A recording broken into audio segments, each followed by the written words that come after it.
Hello, everyone. Thank you so much for joining us for this new session of day 2 of the Virtual Island Summit. My name is Linda Carty, and I'm Island Innovations Digital Marketing Analyst.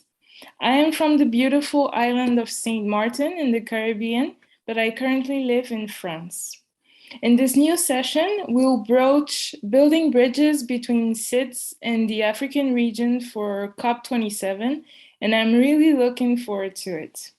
But first, a word. Island Innovation is a global network and a creative agency helping advance innovation and drive sustainable change across island communities worldwide. We encourage you to visit our website, islandinnovation.co, to learn more about us. To all the participants, I already see a lot of people joining us. Please let us know where you are from, and you will also see a poll appear on your screen to let us know where you are in the world.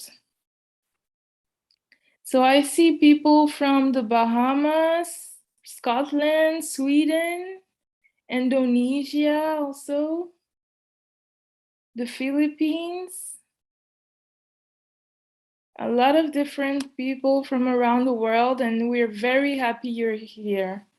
Also see a lot of people from Europe, Central America, the Caribbean. That's great. So I would like to introduce you to our moderator for today's session, which is Dizan Billy. She is a Caribbean Regional Director at Climate Tracker, and she's today's moderator.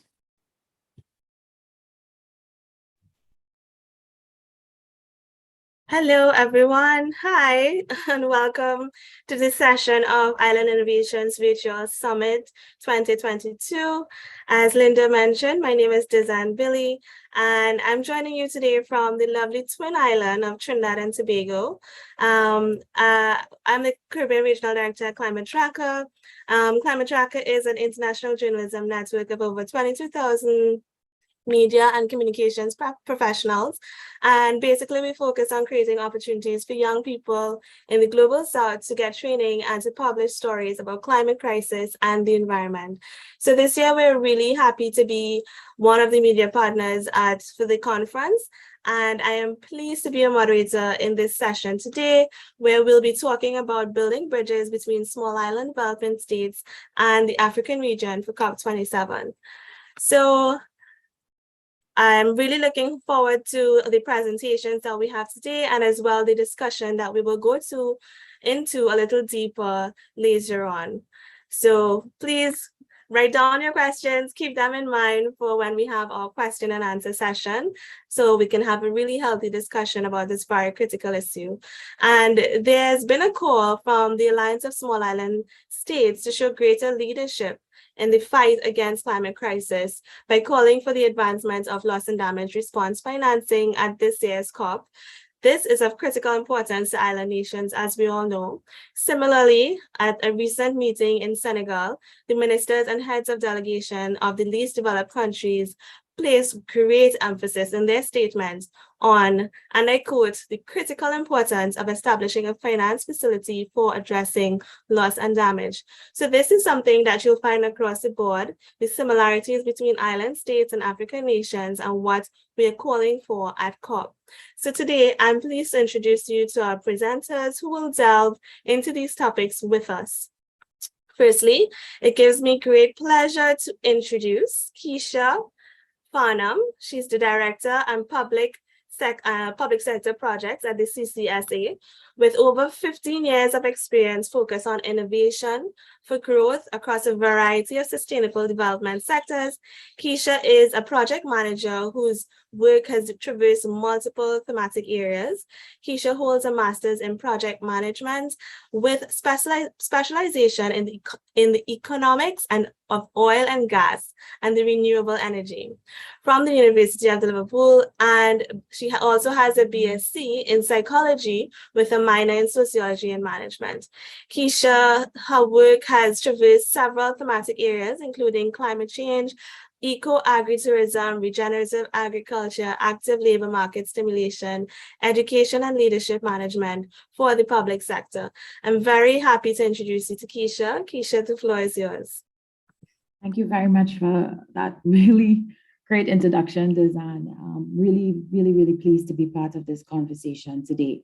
And I think, having this conversation at this level and to know that this conversation is happening at so many different levels for the next few months and lead up to COP, it really shows that, it is of great importance to the SIDS, to the African countries. And I mean, we just have to look at what's happening globally to realize that climate change is just no longer just impacting the developing nations only, right? Our Prime Minister here in Barbados, the Honorable Miriam Motley, she would have mentioned in her speech that you just have to look across the globe and see how climate change is impacting all of us. I think what I want to do is just kind of quickly introduce our organization and what we do and how we work, so that it kind of level sets for us where we are within the space and what we're doing. Our very genesis as an organization is premised actually on building bridges. And so as I was looking at the topic, I thought, we were formed to build those bridges between private sector and public sector for the activation of climate change projects within the region. And CCSA was announced in 2018 at President Macron's One Planet Summit. And we are the brainchild of 3 Caribbean prime ministers at that time, for Dominica, Grenada, St. Lucia, and Virgin Group founder Sir Richard Branson. And we were designed to function as that conduit between private sector and public sector and accelerate funding towards the creation of the region as a climate smart zone. Often I get that question, so what is a climate smart zone? Well, it's a way of doing. It's a transformative, integrated approach that is explicitly focused on addressing climate change and developing systems and ways of conducting business that promote green and climate resilient practices. So project by project, so on a very real basis, project by project, we're looking at how we can enhance and build resilience, how we can reduce emissions while systematically considering the synergies and trade-off that exists between productivity, adaptation, mitigation within the framework of capturing new funding opportunities to close the deficit in investment. We do have core focus areas, so we're working on building a climate smart map.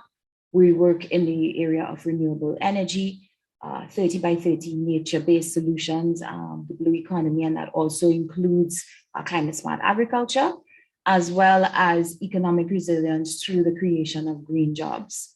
And how we do that is through a number of mechanisms, one of them being matchmaking. So we look at how we can match investors and projects. We look at how we can bring new financing through philanthropy, through impact investment, donors, businesses, and creating that connective tissue between government and these new forms of financing. We also focus on how we can look at innovative financing structures, so blending public and private sector funding from local and international investors and donors.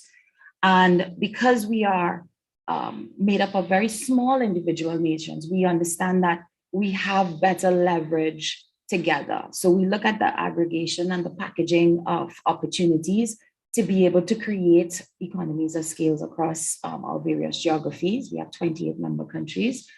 And then we're also looking at how we can champion innovation and technology, while at the same time developing a roadmap for investor government mutual understanding as to how we can get these new technologies up and running, whether those technologies are indigenous to the region or whether they are technologies that are already applied outside of the region, but can be adapted for the needs of the region. And then finally, just kind of raising climate awareness. I think, in a lot of these forums, we are preaching to the choir, right? And we think that everybody is on board, everybody understands what is happening. But the truth is, a lot of us, and I am very guilty of this, our CEO, Raka Moses, she usually says to me when I say something in what we call development speak, with all our acronyms and everything, she says, okay, now tell me what that means. And what she's essentially saying is, how do you put that to the average person so that they understand where we are right now with climate change? How do we build climate change awareness and help people to realize that it's everybody's business, right? In terms of that whole dichotomy, or strengthening that dichotomy between the public sector and private sector. And in this case, the public sector, I would include multilateral development banks and global financing institutions as well. There is a role that we see both of these institutions or both of these sectors playing. We cannot do it alone. And again, that whole idea of building bridges and strengthening institutions, we can have lessons learned from other regions such as Africa. And I know that the very premise of this discussion is to see how we can leverage the learnings for people that would have projects that would have gone before us. So within the space of the private sector, we see that, SIDS, there definitely is room for political leadership to accept greater transparency and accountability around existing and future commitments to ODA financing, which will ensure, of course, improved efficiency and access to financing. There also needs to be a strengthening of national planning systems, right? So to maximize development outcomes, which will facilitate improved accountability and transparency. It also isn't easy to attract private financing for climate change in the region because investments are often seen as too risky. So poorly designed policies, unstable market frameworks, unclear infrastructure planning, a lack of fiscal incentives, and rule of law are some of the barriers that we are seeing that impact climate investment. And the public sector has the power to be able to address these issues, right? So governments play a role here by creating that enabling environment that is stable and reliable, and policies that make the market more open and attractive, and which in turn, of course, boost investor confidence and influences the cost and availability of finance for climate smart projects. When, looking now at the other aspect of the public sector, it's the international finance community. And that we know that there are several things that need to be addressed there as well. And again, I reference the UN General Assembly speech of Prime Minister Mia Motley, where she talked about the role of the international finance community and how through the power of the pen that they can address a lot of these issues. So, the lack of clarity over pledges and how they are met, the fact that large allocations made as loans within very short, with very, very short payback periods, often make these loans very inaccessible to already heavily indebted countries. And so in some cases, they're only available to member countries within certain economic blocs. There's also, the complexity of requirements. Each financing agency has their specific, criteria, the lengthiness of that application process, the highly technical nature, putting a lot of burden on already small countries and ministries to be able to access that financing. And then, of course, the long time frames for approval within very short financing cycles also really just kind of narrows the opportunities for developing countries. So all of these factors could be addressed by the multilateral development banks, by global financiers, by the development agencies, because they do have a very important role to play, right? In terms of mobilizing private sources. They act as a catalyst for private investment, and they provide the provision of they could provide the provision of de-risking instruments. So, for example, through blended finance, which mixes, of course, commercial lending grants, concessional loans, or technical assistance as a way of supporting projects in riskier markets. They can offer guarantees for political credit and liquidity risk, so that we can access more private sector financing within the region. And then finally, the role of private sector. I mean, it is absolutely clear that we cannot meet our climate goals without finance from the private sector. And to be fair, when we look, a large sector of the private sector, they've significantly contributed towards the climate crisis. So it only makes sense that they should be part of the solutions. And so they need to be, while we understand that they're focused on business, we need to see private sector interventions that consider the unique historical, geographic, ecological, social, and cultural dynamic of island states, and really see solutions that are locally driven and culturally informed, that can really take into consideration the transition to a new economy, looking at how it impacts existing economic activity, livelihood, infrastructure, and compatibility with other local needs and expectations. I know we'll have other opportunities to talk about some of the other projects and work that we're doing. So I'll just pause for a bit because I know I have other panel members who are in the wings waiting to talk about the work that they are doing as well. Thank you so much, Keisha, for your contribution. And I'm going to move straight into things. And of course, we'll have a portion for discussion later on. I'm moving straight into things. And our next speaker is Dr. Omnia El Omrani. Dr. Omnia is a resident at Sham University, a member of the Youth Sounding Board of the European Commission, and a commissioner at the Lancet Chatham House Commission on Post-COVID Planetary Health.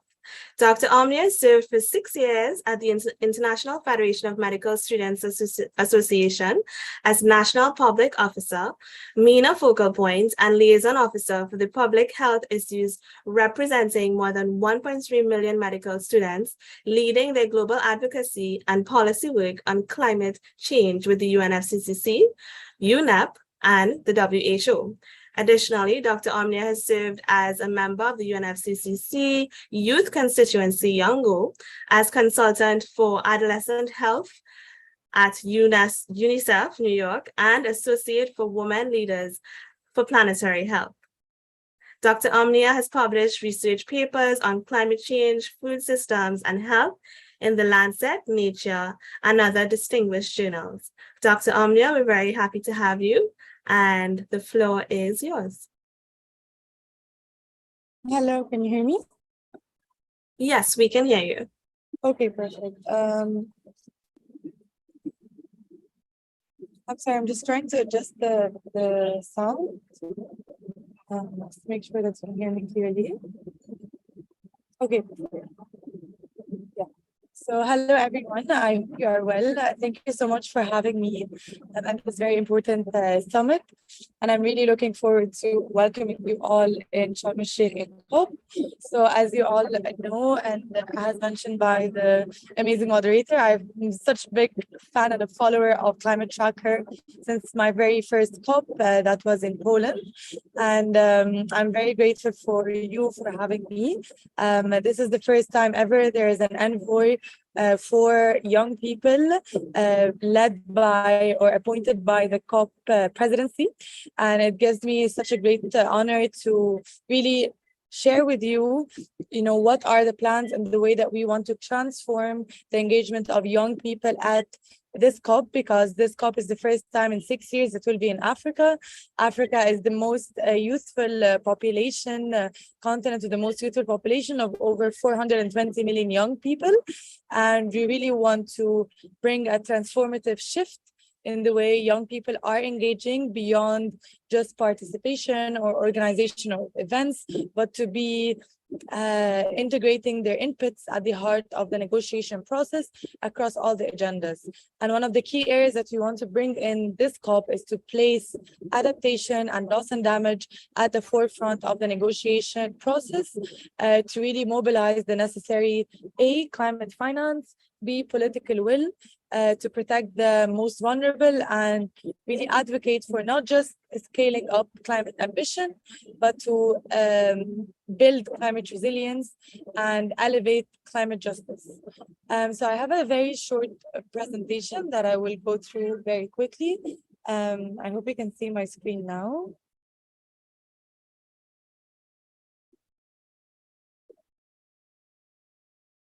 Yeah, can you see my screen? No, we can't see the presentation. Can you put it Yes. in full slideshow mode?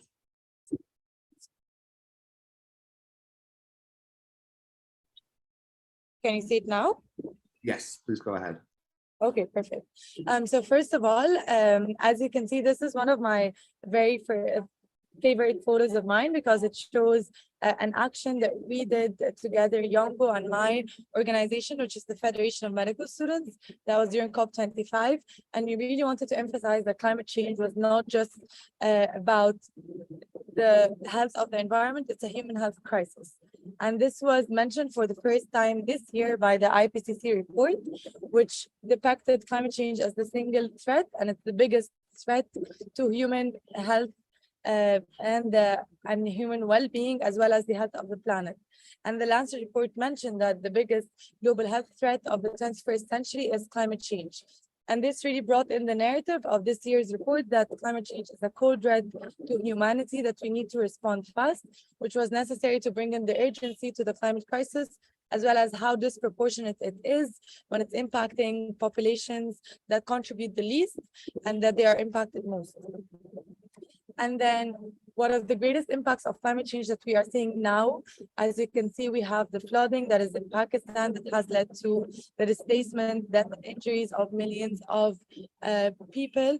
And then we also see how several and extreme weather events ranging from cyclones to hurricanes, especially in small state islands, that lead to the injury and the mortality, the loss of lives, loss of families, loss of jobs, and healthcare facilities. We can also see in many countries around the world extreme temperatures that lead to heat stroke and heat-related illnesses. We can see because of air pollution, the increasing rate of asthma, lung cancer, respiratory illnesses, as well as the deaths of 7 million people every year. We have seen an increase in infectious diseases ranging from waterborne illnesses to zoonotic diseases to vector-borne illnesses such as malaria, Rift Valley virus, and so on. And we can also see one of the greatest impacts of climate change is acute food insecurity, acute water stress, as well as the rise in non-communicable diseases.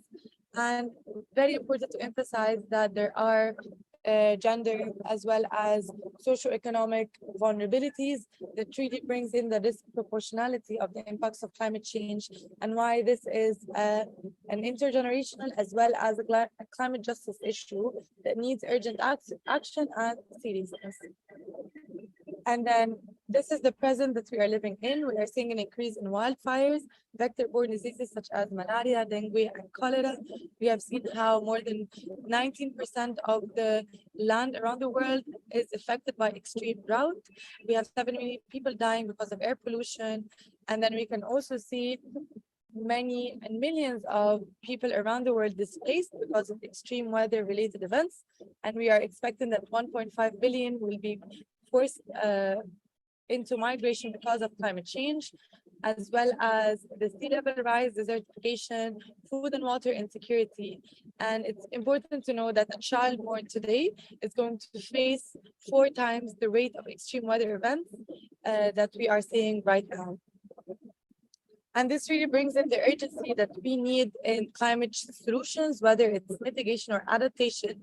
We have seen in COP25 how there were a lot of commitments made towards mitigation, but far less towards adaptation as well as loss and damage, which brings in the urgency in really elevating the need and the mobilization for climate finance towards adaptation and towards loss and damage.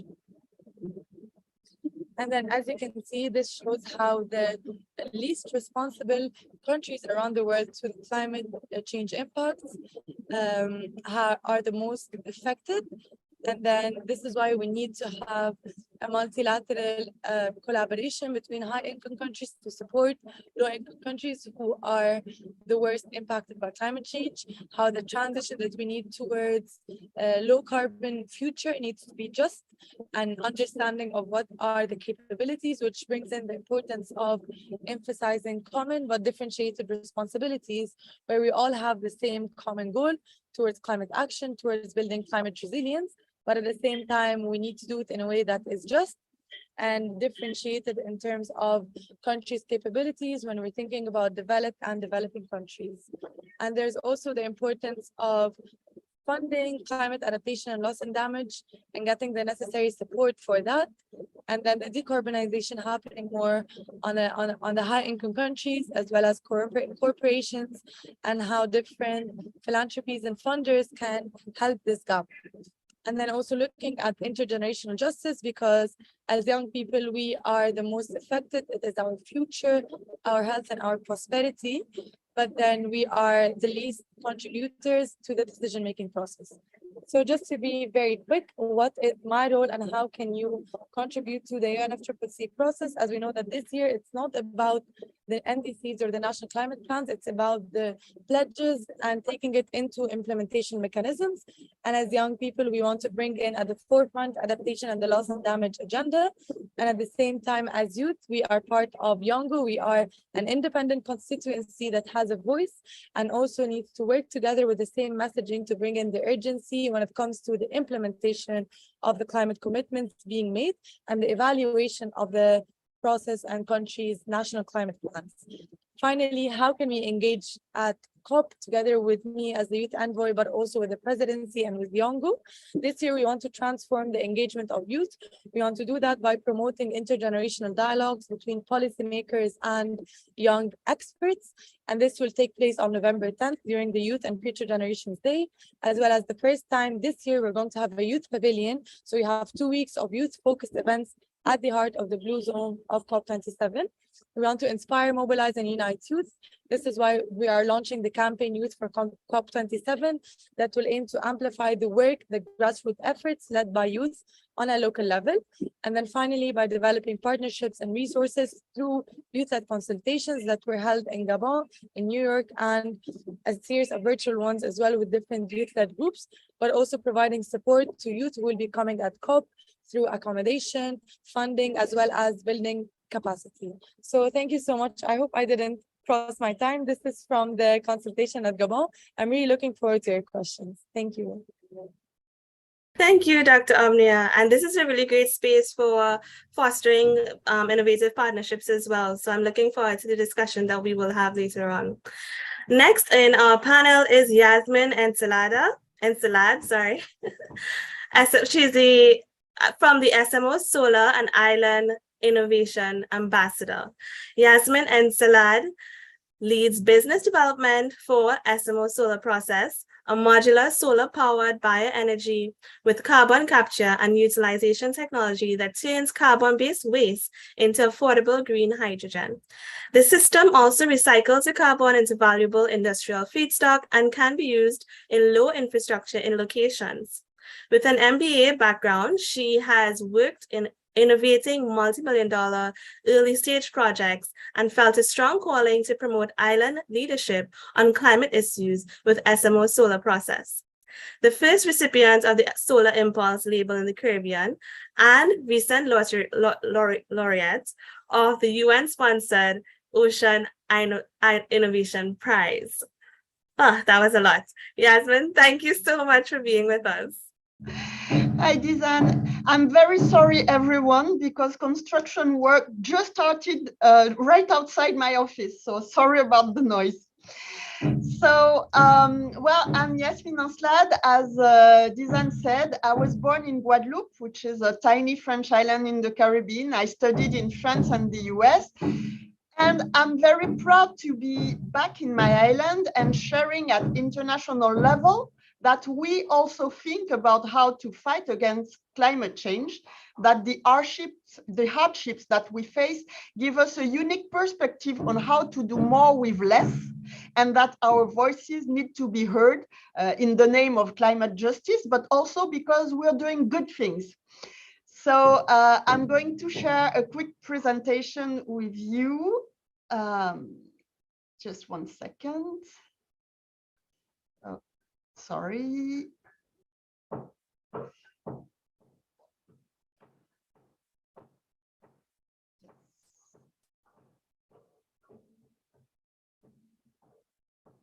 Sorry about that. Yes. You should be seeing my screen now. Yes, we can see your screen. Right. Thanks. So, oops, sorry. So what you're seeing right there is our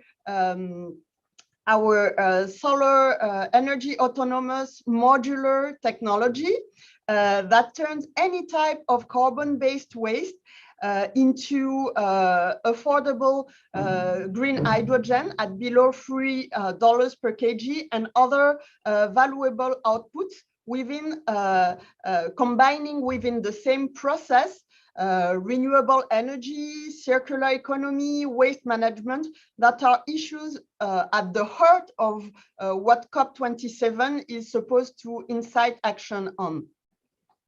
So we do focus on green hydrogen because, if you have green hydrogen at $3 per kg, the full tank of your personal car would cost $15. You would also be able to pay 10 cents per kilowatt hour of electricity, which would be 3 to 5 times cheaper than the cost of production of diesel-based electricity in most islands or remote fossil-dependent regions. So while we would avoid CO2 emission in the atmosphere, we would also enable greater prosperity for everyone. So, sorry, I think I missed a slide. So what is the problem today with this green hydrogen thing is that before we get to use the main technology, which is electrolysis, we will need to multiply by 10 the amount of solar PV or wind energy in the whole world to power the electrolyzers. And these will need to make great progress in cost. And so right now, green hydrogen is developed through big international hubs.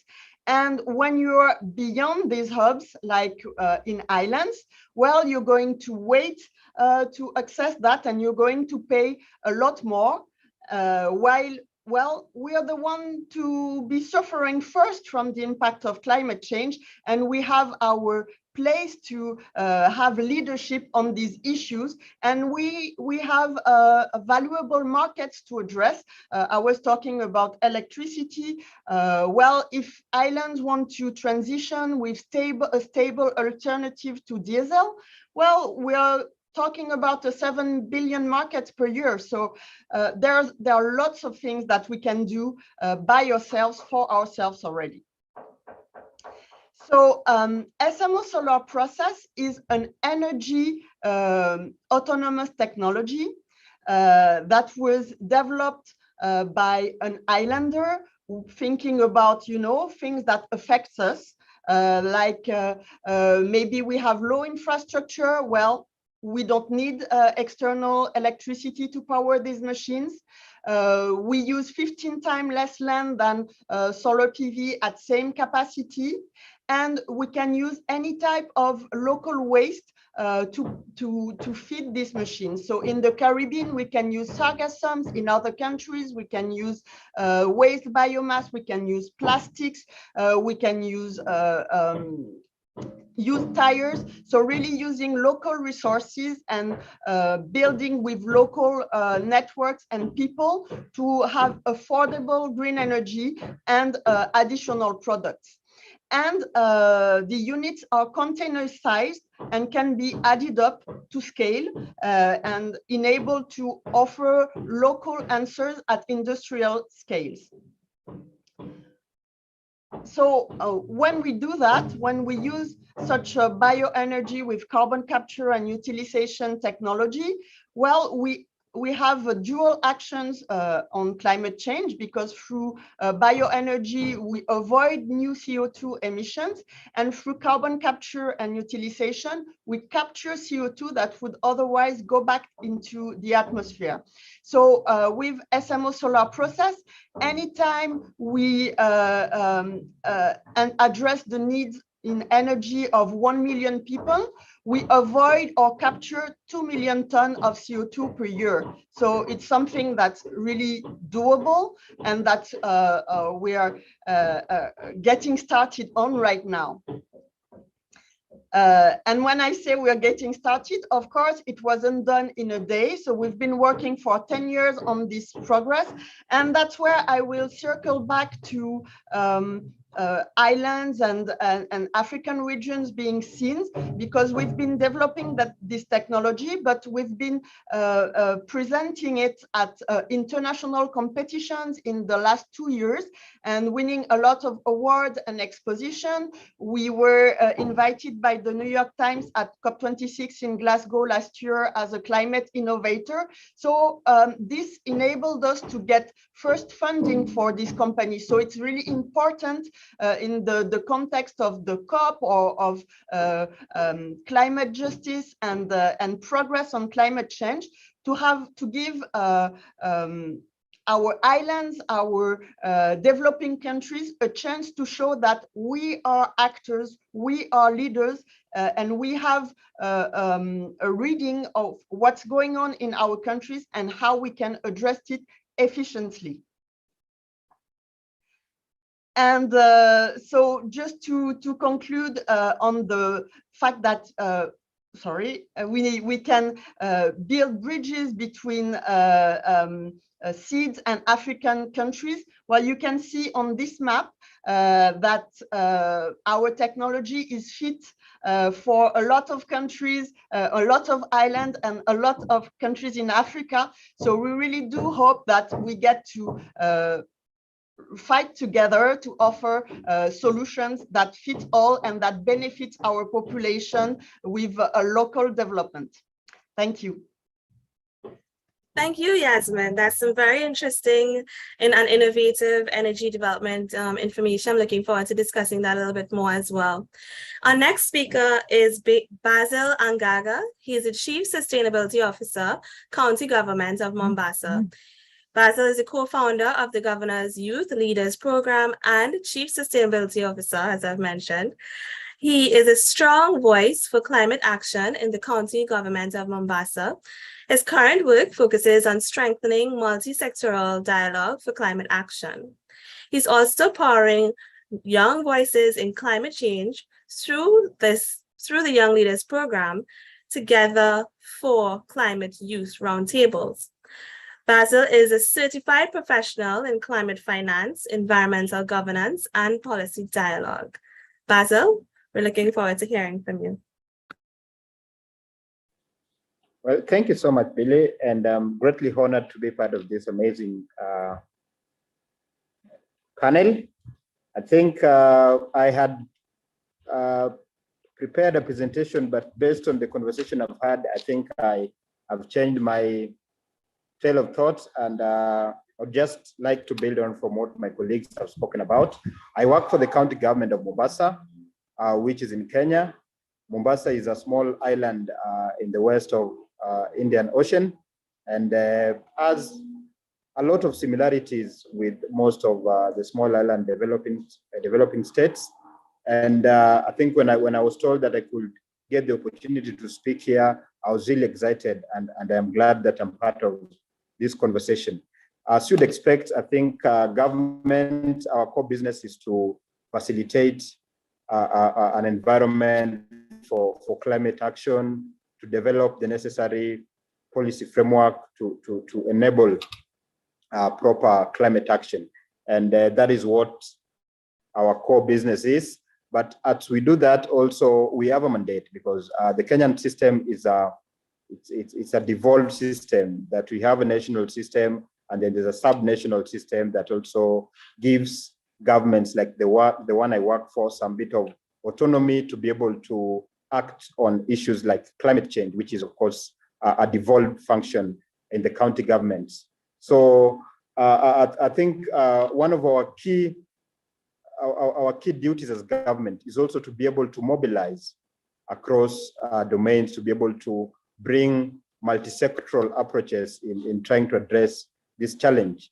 So our work is heavily reliant on stakeholders, bringing the private sector together, bringing the NGOs together, bringing all the other interest groups together to be able to push this agenda forward. So based on the conversation that I've had here, the youth envoy to COP27 has also underscored the importance of the involvement of the young people in this entire conversation. And I think that is what we're also doing at the county government of Mombasa. We have developed a special program for the young people called the Governor's Young Leaders Program that also allows them to be voices to some of these SDG issues. And climate change is one of those key areas that we are building capacities on, so that the young staffers in the county government of Mombasa can also be able to take lead in some of these issues. So the Governor's Young Leaders Program is organizing several roundtables with the young people of Mombasa to be able to educate them so that they also feel part of this process, so that they also get to share their ideas and to be counted. So over and above that, I think the core of this conversation today is the bridges that we want to build between SIDS and Africa. As already indicated, we share a lot in common, far from the similarities of Mombasa Island and most of these islands. Other island countries like Sao Tome and Principe, Comoros, Seychelles also share a lot in common with the SIDS from Pacific and Caribbean. So how do we approach this conversation moving forward to COP27 and even after COP27? I think what is most important is to look at the challenges that we are facing as a result of climate change. These challenges could be social, because the losses and damages that we experience at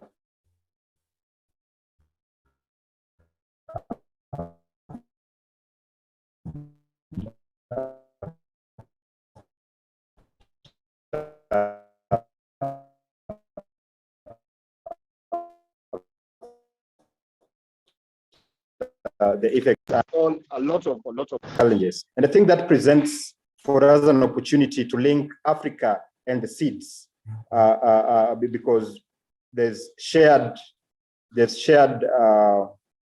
what I'd call indigenous knowledge in combating some of these similar challenges. So that is an opportunity that we can look at COP, see how best we can share this knowledge. There would also be cross-cutting cultural issues. As you know, most of these islands are tourist destinations. Most of them are hotspots for fishing and even agriculture. So I think these are some points that we can really want to maybe further conversations on and see how best we can be able to build on this indigenous knowledge that we get from combating some of these challenges, so that we become a more formidable force. The other challenge, and most importantly, I think, are the economic challenges that result from climate change. And I think as we head into COP27, our focus should be on developing what I'd call business networks among the SIDS and the African countries.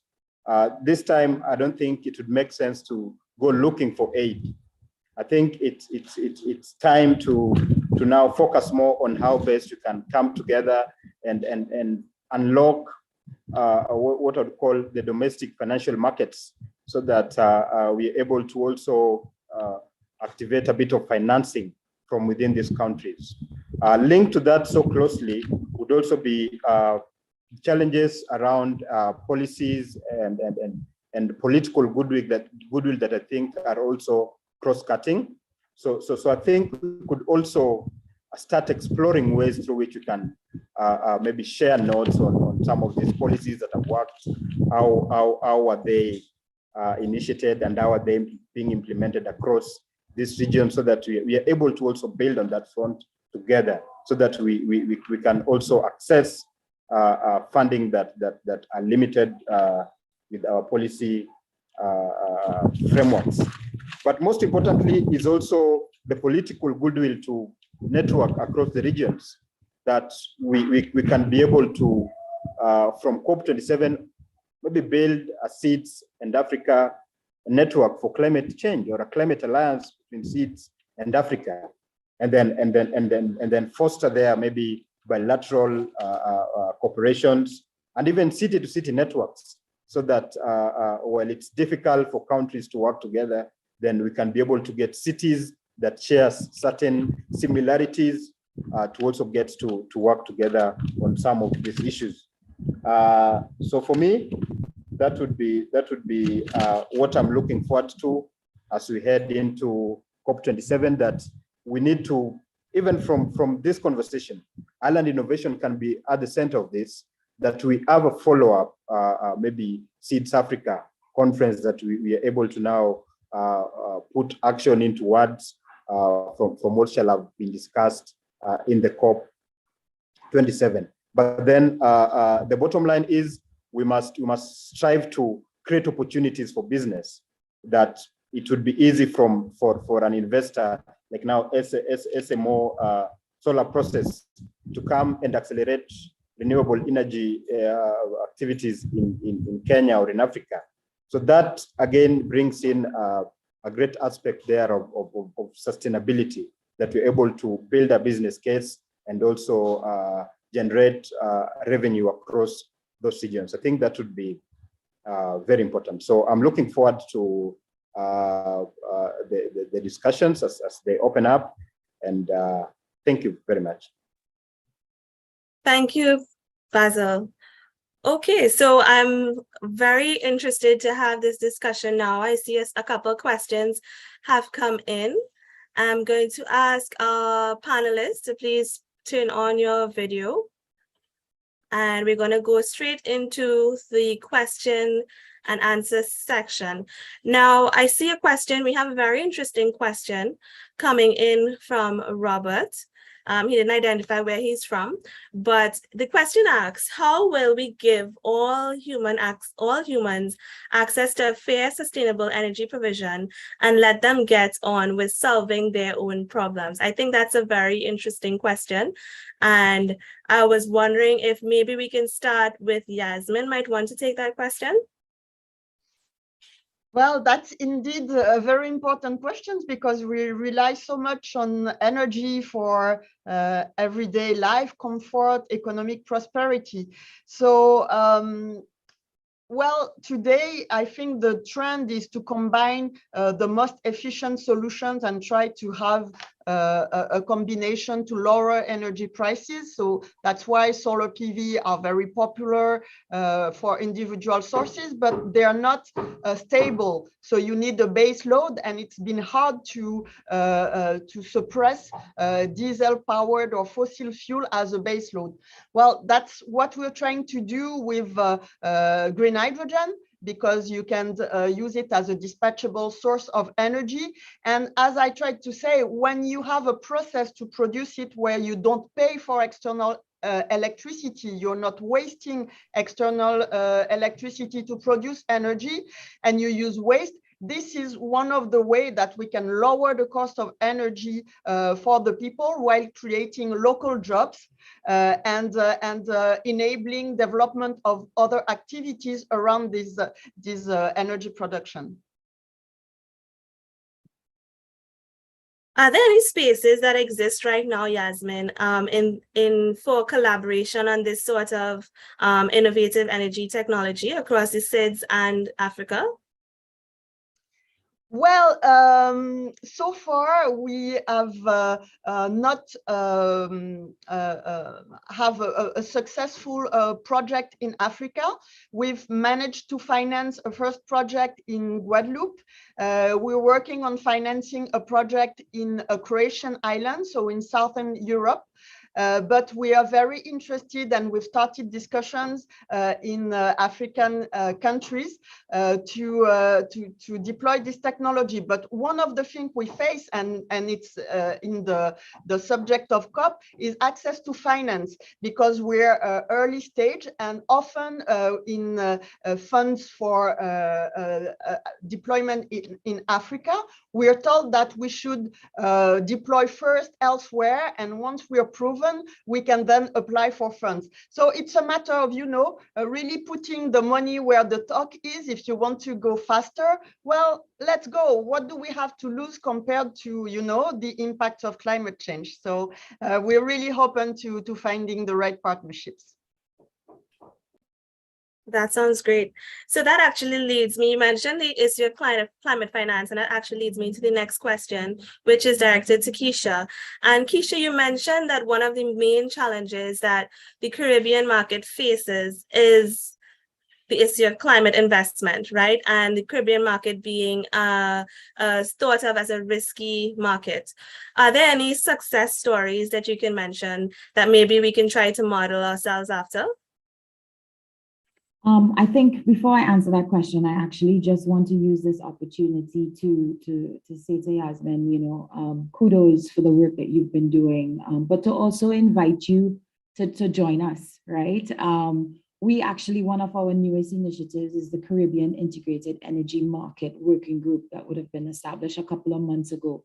And this came out of just kind of seeing that a number of activities within the energy space was happening, but they're all happening in different countries with smaller markets. Everybody's trying to do something that's a little bit different and innovative, which is great. But could we bring all of these into a space where we can have this integrated energy market?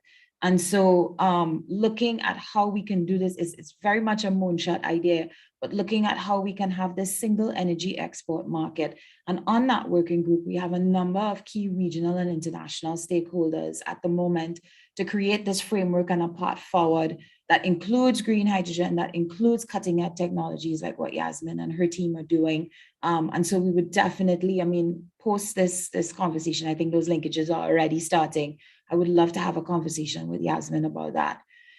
With regards to talking about examples, I would say, again, one of our newest initiatives, which I'm really, really excited about, is with an organization called CRDC Global. And it really looks at how we are tackling the plastic waste crisis, right? Which is a huge chunk of our climate change initiatives and really trying to tackle that crisis. And what CRDC Global does is that they create Resonate, which is from all types of plastic, not just PET, it's what is considered dirty plastic. It's an application in the construction industry.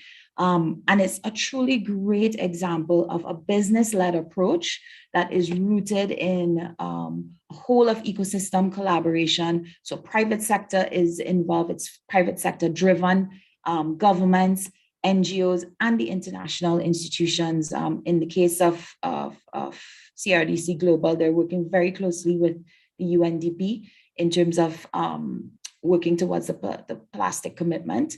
And it really shows that there is this opportunity for disruptive innovation throughout a value chain, in this case, the construction and infrastructure industry, and how that can achieve economic, environmental, and social outcomes for all. So it includes the NGO sector, it includes the education of young people, as was mentioned by my fellow colleague, which is so important, the inclusion of the voices of young people, but really getting them on board as well. But then it shows that there is room for private sector to do good and do well, right? And really take carve out a niche space within the sector. And this project, the first for the region, I would say, was launched in Costa Rica, but it has been launched in other places, in South Africa, in the US. And so we're looking at how we can launch this project in the first instance, Jamaica, Trinidad, Barbados, and possibly other Caribbean islands as well. That sounds amazing. Basil, I'd actually like to hit that question to you as well in terms of the youth leaders program that you have been managing. Are there any success stories coming out of that you can probably share with us? Because I think it's something that can be replicated in a large way, in the Caribbean, in terms of focusing on climate youth leadership. It's done in very small spaces, but if there's, I would just like to hear from you. I can go on. If I can just hear from you about any success story, that would be great.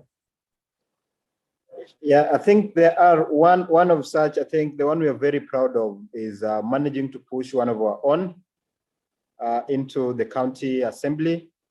It rode on an agenda of climate change and blue economy, protecting our oceans, and we were able to rally behind him, and now is sitting the legislative wing of our county assembly. Also, I think from the roundtables that we have been able to have, we have managed to get serious commitments from stakeholders who are now financing already innovations like now solar powered freezers that really were instrumental in the distribution of the COVID vaccine in areas that were quite inaccessible. So we have been able to mobilize resources to be able to support these young people to maybe scale their innovations. And as well, we have managed. The most important thing is that we are bringing the young people on board, making them more aware of the role that they have to play. And we've seen more activists coming up, and that is something that we are proud of as an organization. Awesome.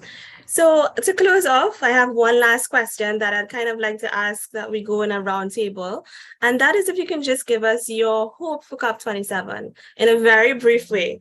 What is the message that you have going into COP27, and what do you want out of COP27 in relation to SIDS and African countries, and what we need out of COP27? Can we start with Keisha?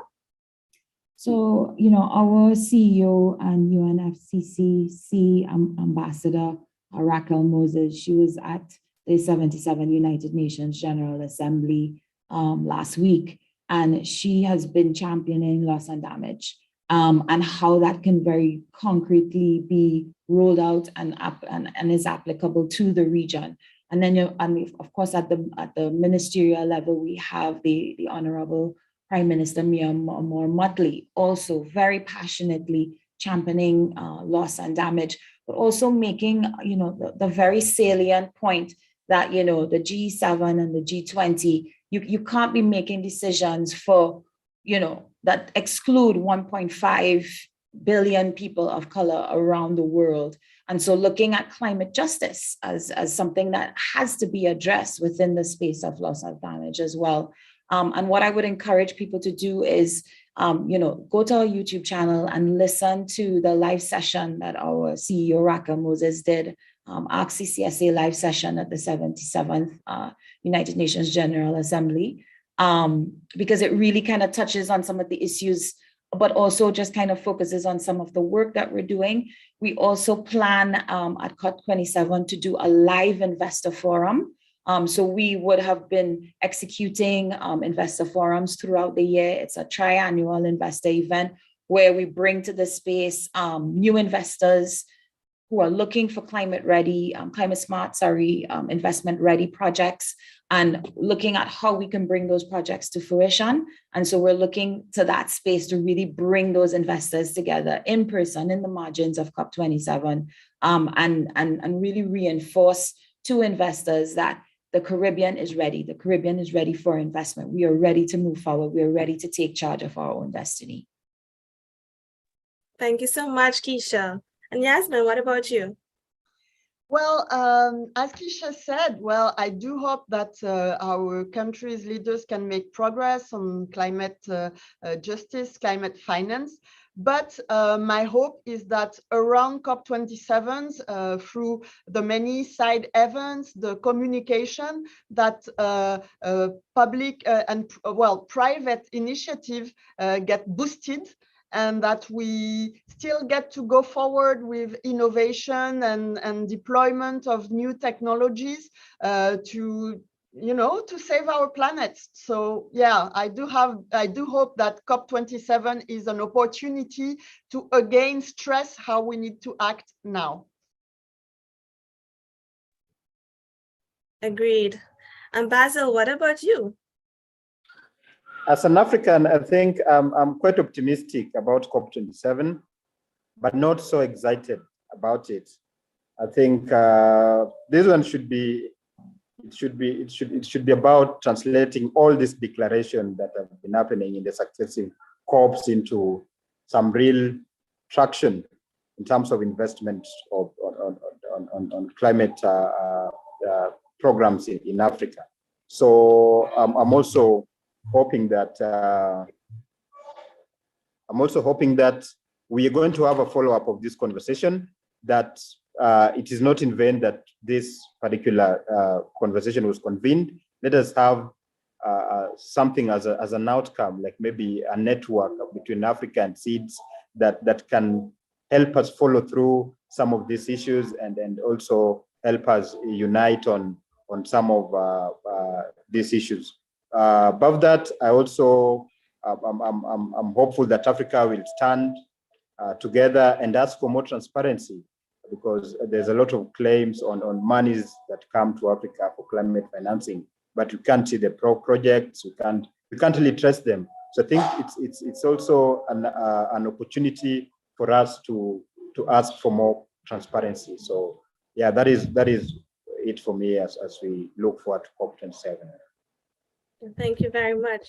Thank you so much to all of our speakers. Dr. Omnia had to run, but I'm so happy to have had you at this session. And thank you to all our esteemed participants as well for sending in those very great questions. I'm going to pass you now back to Linda. Thank you, Dizan. Thank you, our moderator, all our speakers, for this great and essential discussion today. We are very happy that you could join us. And to all participants, thank you too for all the questions asked. Don't hesitate to follow us on social media, for instance, on Instagram, _Island Innovation. Don't forget the underscore before Island Innovation. And all registered participants will very soon receive the link to join our next session about sustainable tourism, which starts in an hour. So please stay tuned and see you very soon. Thank you, everyone.